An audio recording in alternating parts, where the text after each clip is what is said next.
O ju njerëz, pastrimi dhe zbukurimi i trupit dhe i rrobave janë nga çështjet e kërkuara dhe të preferuara me Islam,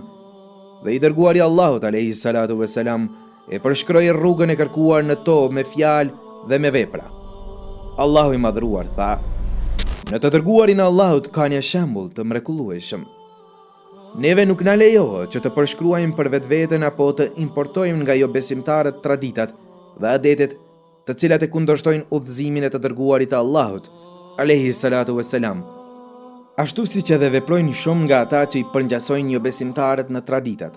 adhurimet dhe adetet e tyre. Nga udhëzimi i të dërguarit të Allahut alayhi salatu vesselam